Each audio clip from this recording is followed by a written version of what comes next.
आज से 75 वर्ष पहले भारत 800 वर्ष की गुलामी से आज़ाद हुआ था और पंडित जवाहरलाल नेहरू भारत के पहले प्रधानमंत्री बने थे। लेकिन क्या आपको पता है कि आज़ादी के दिन यानी कि 15 अगस्त को प्रधानमंत्री नेहरू ने भारत का राष्ट्रीय ध्वज तिरंगा लाल किले में नहीं कहीं और फहराया था। हाँ, ये सच है। पंडित नेहरू ने भारत का राष्ट्रीय ध्वज 16 अगस्त 1947 को आज़ादी के एक दिन बाद लाल किले पर फहराया था, जबकि 15 अगस्त 1947 को प्रधानमंत्री नेहरू ने भारत का तिरंगा दिल्ली स्थित प्रिंसेस पार्क पर फहराया था, जो आज संसद और इंडिया गेट के मध्य स्थित है। आज से 75 वर्ष पहले आज़ादी के दिन 15 अगस्त 1947 को लाखों लोग दिल्ली के प्रिंसेस पार्क पर मौजूद थे, जिनके बीच भारत के पहले प्रधानमंत्री पंडित जवाहरलाल नेहरू ने झंडारोहण किया और आज़ाद भारत की अमृत गाथा की शुरुआत हुई। आइए आपको विस्तार से बताते हैं कि 15 अगस्त 1947 को क्या हुआ। 14 और 15 अगस्त की आधी रात को संविधान सभा का मध्यकालीन सत्र चला, जहां भारत के आज़ाद होने का आधिकारिक ऐलान हुआ और पंडित जवाहरलाल नेहरू ने भाषण दिया। इस कार्यक्रम के बाद 15 अगस्त 1947 को शाम 6 बजे ध्वजारोहण का कार्यक्रम तय हुआ, जिसमें ब्रिटिश इंडिया के झंडे को नीचे करना था और भारत का तिरंगा फहराया जाना था। साथ ही एक छोटी परेड का भी आयोजन किया जाना था। ध्वजारोहण के लिए कार्यक्रम स्थल दिल्ली के प्रिंसेस पार्क को तय किया गया। 15 अगस्त की दोपहर को प्रिंसेस पार्क के पास, जिसे आज विजय चौक भी कहा जाता है, वहां लाखों लोगों का इकट्ठा होने शुरू हो गए और शाम होते होते अनुमानन 2.5 लाख लोग प्रिंसेस पार्क पर इकट्ठा हो गए, जिसकी गवाही पार्सन म्यूजियम में रखी गई। 15 अगस्त 1947 की यह तस्वीर बताती है कि किस तरह आज़ादी के दिन प्रिंसेस पार्क में होने वाले पहले ध्वजारोहण कार्यक्रम में लोगों का जनसैलाब था।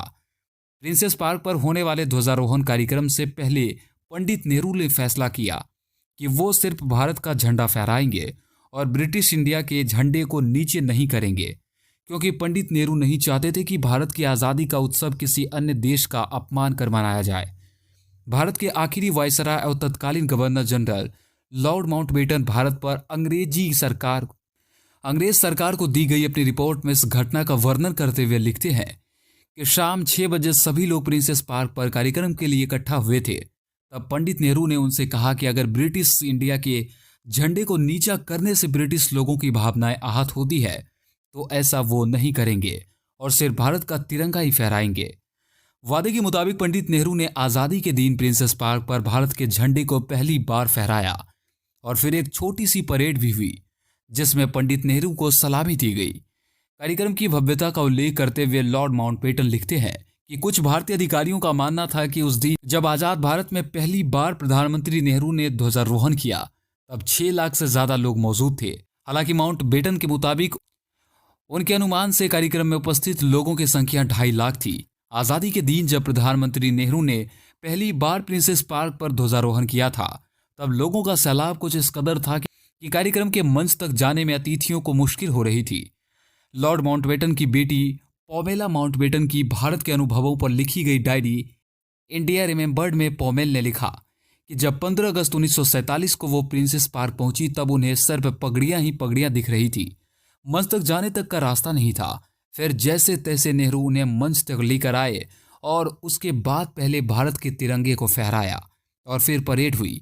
आमतौर पर लोगों में धारणा है कि आज़ादी के बाद भारत के पहले प्रधानमंत्री पंडित नेहरू ने सबसे पहले झंडा लाल किले पर फहराया था, लेकिन तथ्यात्मक रूप से गलत है। भारत सरकार की इतिहास पर शोध करने वाली संस्था भारतीय इतिहास अनुसंधान परिषद के निदेशक डॉक्टर ओम जी उपाध्याय के मुताबिक आज़ादी के समय नेताओं को पता था कि ध्वजारोहण कार्यक्रम में लाखों की भीड़ आएगी। ऐसे में उस समय प्रिंसेस पार्क, जो सैकड़ों एकड़ में फैला था, उसे आज़ाद भारत के पहले ध्वजारोहण कार्यक्रम के लिए चुना गया। यह पार्क चूंकि संविधान सभा के नज़दीक भी था और पूरे देश की निगाह संविधान सभा पर भी था, लोगों का जमावड़ा था। ऐसे में 15 अगस्त 1947 को प्रधानमंत्री नेहरू ने लाखों लोगों के बीच पहली बार आज़ाद भारत में तिरंगा को फहराया। डॉक्टर उपाध्याय के मुताबिक लाल किले पर 16 अगस्त 1947 को तिरंगा फहराया जाना एक संदेश था कि भारत की सत्ता पर भारतीयों के पास है, कि भारत की सत्ता अब भारतीयों के पास है, क्योंकि मुगल भारत पर शासन लाल किले से ही किया करते थे और भारत की सत्ता का प्रमुख स्थल लाल किला हुआ करता था। 16 अगस्त 1947 को लाल किले पर प्रधानमंत्री नेहरू के ध्वजारोहण के बाद से स्वतंत्रता दिवस के मौके पर लाल किले से ध्वजारोहण की परंपरा शुरू हो गई, जो आज भी कायम है। तो आशा करते हैं कि आज की जानकारी आपको बेहद पसंद आई होगी। और भी इंटरेस्टिंग जानकारियों के लिए हमारे चैनल को सब्सक्राइब करना बिल्कुल ना भूलें। मुलाकात करते हैं अगले इंटरेस्टिंग वीडियो में। जय हिंद, जय भारत।